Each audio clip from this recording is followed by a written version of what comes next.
శ్రోతలందరికీ నమస్కారం. ఈరోజు కనులు మూసిన నీవాయే అనే కథతో మీ ముందుకు వచ్చాను. మరి కథలోకి వచ్చేద్దామా? కనులు మూసిన నీవాయే కథ రచన పఠనం విజయలక్ష్మి. కనులు మూసిన నీవాయే నే కనులు తెరచిన నీవాయే అని పెళ్ళి అయిన దగ్గర నుంచి స్వప్న నోటి వెంట ఇదే పాట. పెళ్ళి అయ్యి శోభనం రోజు పాల గ్లాసుతో గదిలోకొచ్చిన స్వప్న ఇదే పాట పాడింది. అబ్బో, నీకు పాటలు చాలా బాగా వచ్చే అన్నాడు సరదాగా వంశీధర్. దానికి సమాధానంగా నవ్వుతూ సిగ్గుతో తలదించుకుంది స్వప్న. ఆ రోజు మొదలు రోజు అదే పాట. రోజుకి ఒకసారి కాదు, రోజుకో 100 సార్లైనా ఆ పాట పాడుతూనే ఉంటుంది. క్రొత్తలో సరదాగా అనిపించిన కొద్ది రోజులకి తర్వాత అతనిలో అసహనం పెరిగింది. మొదట్లో తనను ఉద్దేశించి పాడుతోంది అనుకున్నాడు. కానీ తను ఎదురుగా ఉన్నప్పుడు లేనప్పుడు అదే పాట పాడుతుంటే అతనికి ఏదో అనుమానం మొదలైంది. ఏమిటి అంత పారవస్యం? తన మనసులో ఎవరైనా ఉన్నారేమో. అలాంటప్పుడు తనని చేసుకోవడం ఎందుకు? భార్య ఎవరి కోసమో కలవరిస్తుంటే ఏ భర్త భరించగలడు? స్వప్న, ఆ పాట ఆపుతావా అన్నాడు కోపంగా ఒకరోజు వంశీ. ఏమండి, దానిని మాత్రం మీరు అడ్డు చెప్పకండి. నేను ఆ పాట ఈ జన్మలో మర్చిపోలేనండి అంది భయంగా. ఏమోనండి, నాకు అదే పాట పాడుకోవాలనే ఉంటుంది అంది పారవస్యంగా అర్ధనిమీలిత నేత్రాలతో. అదే పిచ్చి. ఆ పిచ్చి ఏంటనే అడుగుతున్నాను. 24 గంటలు అదే ధ్యాస. మొన్న చుట్టాలు వచ్చినప్పుడు కూడా నువ్వు వంట చేస్తూ అలా పాడుతుంటే వాళ్ళు నీ వైపు అదోలా చూశారు తెలుసా అన్నాడు చిరాగ్గా. పోనీ పాటంతా పాడుతుందా అంటే అంతా పాడదు. కనులు మూసినా నీవాయే నే కనులు తెరిచినా నీవాయే ఇదే ముక్కని పదే పదే పాడుతుంది. అదొక మేనరిజంలా తయారైంది. ఆమె ముఖం చూస్తే ఎప్పుడు ప్రశాంతంగా ఉంటుంది.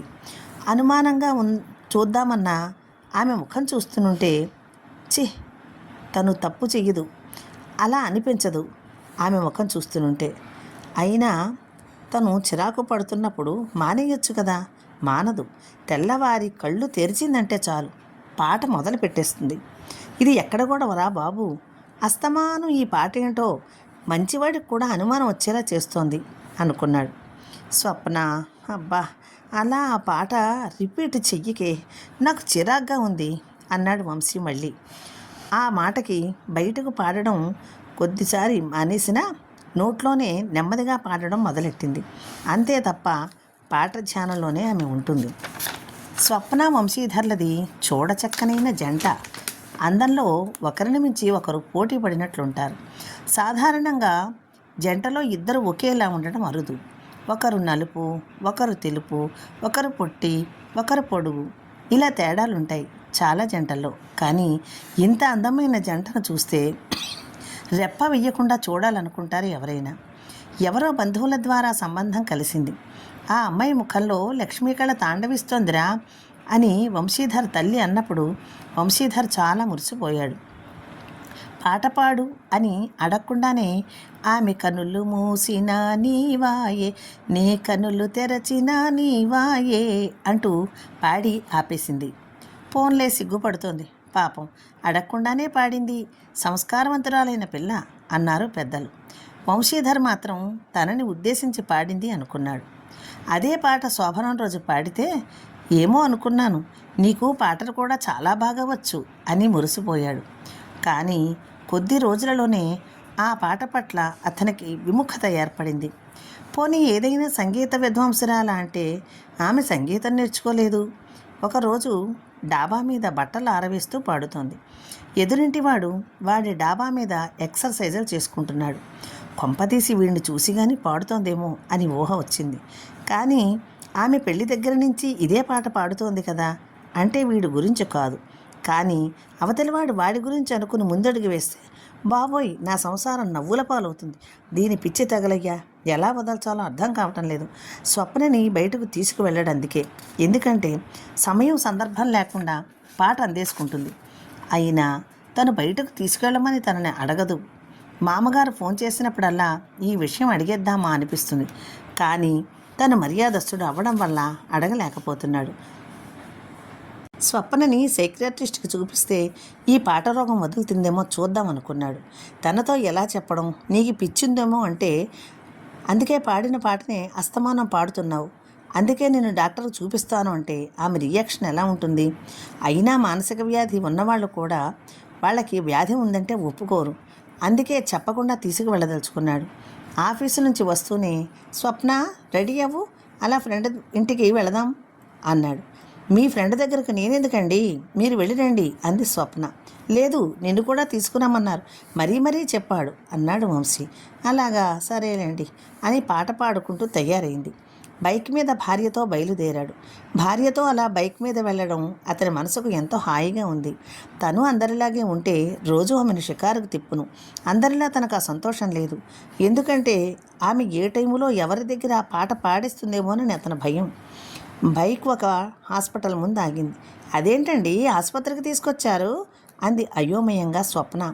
మరి నా ఫ్రెండ్ ఎవరనుకుంటున్నావు? డాక్టరే అన్నాడు.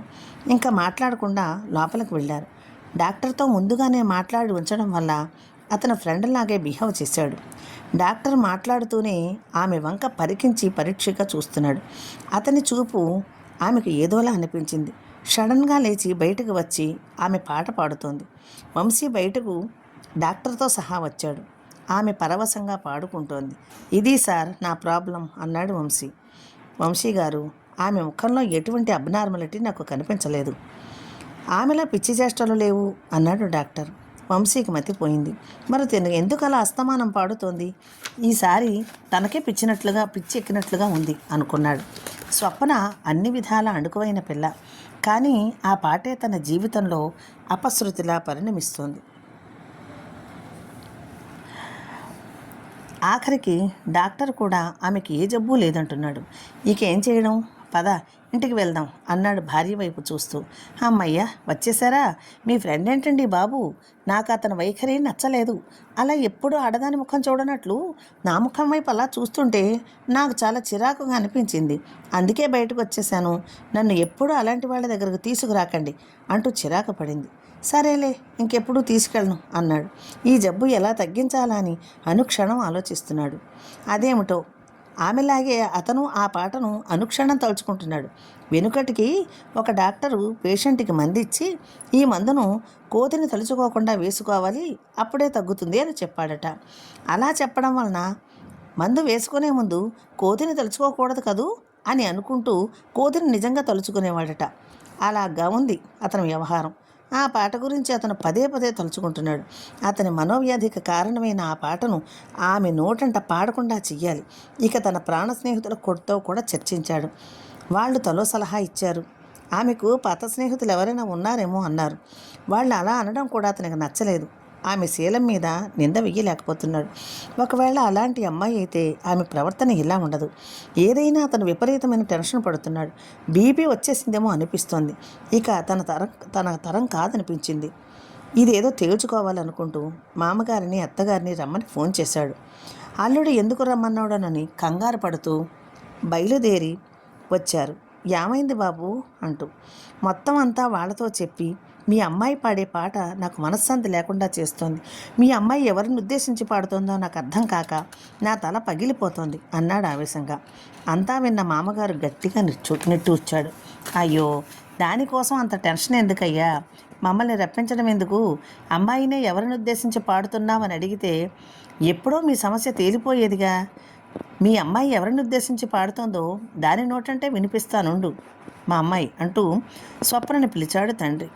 హఠాత్తుగా తల్లిదండ్రి వచ్చారేమిటని ఆశ్చర్యపోతోంది స్వప్న. నువ్వు రోజు పాడే పాట ఎవరిని ఉద్దేశించో చూపించమ్మా అన్నారు ఆయన. స్వప్నకు అప్పుడు అర్థమైంది. వెంటనే తన పుట్టింటి నుంచి తెచ్చుకొని దేవుడి గదిలో పెట్టిన వెంకటేశ్వర స్వామి ఫోటో తెచ్చి చూపించింది. చూడండి అల్లుడు గారు, కలియుగ దైవమైన వెంకటేశ్వరుడు అంటే మా అమ్మాయికి వల్ల మారిన భక్తి. ఎప్పుడూ అదే పటం ముందు కూర్చొని గంటలు గడిపేది. వాళ్ళ అమ్మ స్వప్న ఇలా అయితే ఎలా? అస్తమానం దేవుని ఎదురుగా కూర్చోక్కర్లేద్దమ్మా, భక్తుంటే 24 గంటలు ఆయన నామం స్మరించుకో అని చెప్పింది. అప్పటి నుంచి కనులు మూసిన తెరిచినా నువ్వే కనిపిస్తున్నావు అంటూ పాడుకుంటూ ఉంటుంది. అంతేనయ్యా అన్నాడు నవ్వుతూ. అయ్యో, ఆమె భక్తి అతని మనసుని కకావికలం చేసింది. అదేదో దేవుని మీద అని చెప్తే సరిపోలా అనుకున్నాడు వంశీ. స్వప్న, సారీ స్వప్న, 24 గంటలు నువ్వు అలా పాడుతుంటే నా మనసులో ఏవేవో పిచ్చి ఆలోచనలు చుట్టుముట్టి ఆ టెన్షన్ తట్టుకోలేక అత్తయ్య గారిని మామయ్య గారిని పిలిపించాను అన్నాడు పశ్చాత్తాపంగా. పోనీలండి, మీరు నన్ను ఎవరి గురించి పాడుతున్నావు అని అడిగితే అప్పుడే చెబుతాను కదండి. అయ్యో, నా వల్ల మీరు ఇంత బాధ అనిపించారా? నన్ను క్షమించండి అంది స్వప్న. అమ్మయ్య, ఇక నా సమస్య వీడింది. కన్నులు మూసినా నీవాయే, నీ కన్నులు తెరచినా నీవాయే అని పాట పాడుతూ భార్యని ఎత్తుకుని గిర్రున తిప్పాడు సంతోషంగా వంశీ. కథ సమాప్తం. నా కథ నచ్చితే నా ఛానల్ సబ్స్క్రైబ్ చేసుకొని లైక్ చేసి, కామెంట్ చేసి, షేర్ చేసి నన్ను ప్రోత్సహించి ముందుకు నడిపించవలసిందిగా నా ప్రార్థన. ఇప్పటి వరకు నా ఛానల్ సబ్స్క్రైబ్ చేసుకున్న వారందరికీ మరియు నా కథలను విన్న ప్రతి వారికి నా ధన్యవాదములు. ఇట్లు మీ విజయలక్ష్మి.